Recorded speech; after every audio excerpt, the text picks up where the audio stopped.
मुंबईसह उपनगरात काल रात्रीपासून पावसाची संततधार सुरू आहे।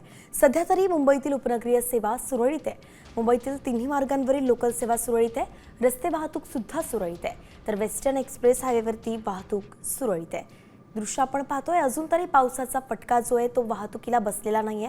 रस्ते वाहतूक असो किंवा लोकल वाहतूक असो, सगळं काही सध्या सुरळीत आहे। मात्र येत्या 2 दिवसांमध्ये पाऊस जोरदार कोसळेल अशी शक्यता मुंबईसह ठाण्याला वर्तवण्यात आली आहे।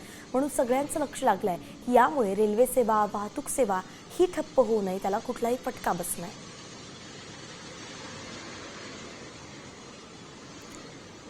आपले प्रतिनिधी गिरीश कांबळे थेट आपल्यासोबत जोडले गेलेत। गिरीश, सध्या भायखळ्यामध्ये आहेत।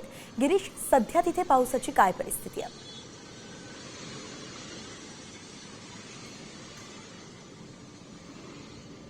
मी आता भायखळ्यात आहे आणि या ठिकाणी पाऊस आहे तो सकाळपासूनच पडतोय। खरं तर काल रात्रीपासून मुंबईत आहेत विजांच्या कडकडाटासह या ठिकाणी मुसळधार पाऊस आहे तो काल रात्रीपासून बरसतोय। सकाळी थोडीशी विश्रांती घेतल्यानंतर पुन्हा एकदा पावसाने आहे ती त्याची बॅटिंग सुरू केलेली आहे।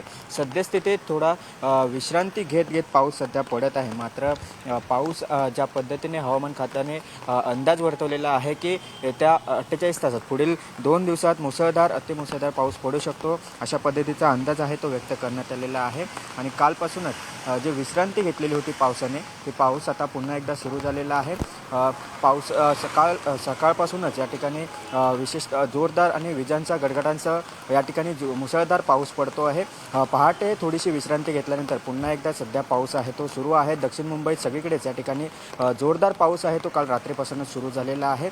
अनेक भागांमध्ये सकल भागांमध्ये पाणी साचण्यास सुरुवात झाली, मात्र सद्यस्थितीत कुठेही कोणतीही वाहतूक सेवा विस्कळीत झाली नाही किंवा रेल्वे सेवा देखील विस्कळीत झाली नसल्याची देखील माहिती आहे। मात्र असाच जर पाऊस पडत राहिला तर सखल भागात पाणी साचून वाहतूक सेवा आहे ती विस्कळीत होऊ शकते। पाऊस जर पडत राहिला तर सखल भागात पाणी साचण्याची शक्यता आहे, त्याचा फटका थेट वाहतुकीला होऊ शकतो।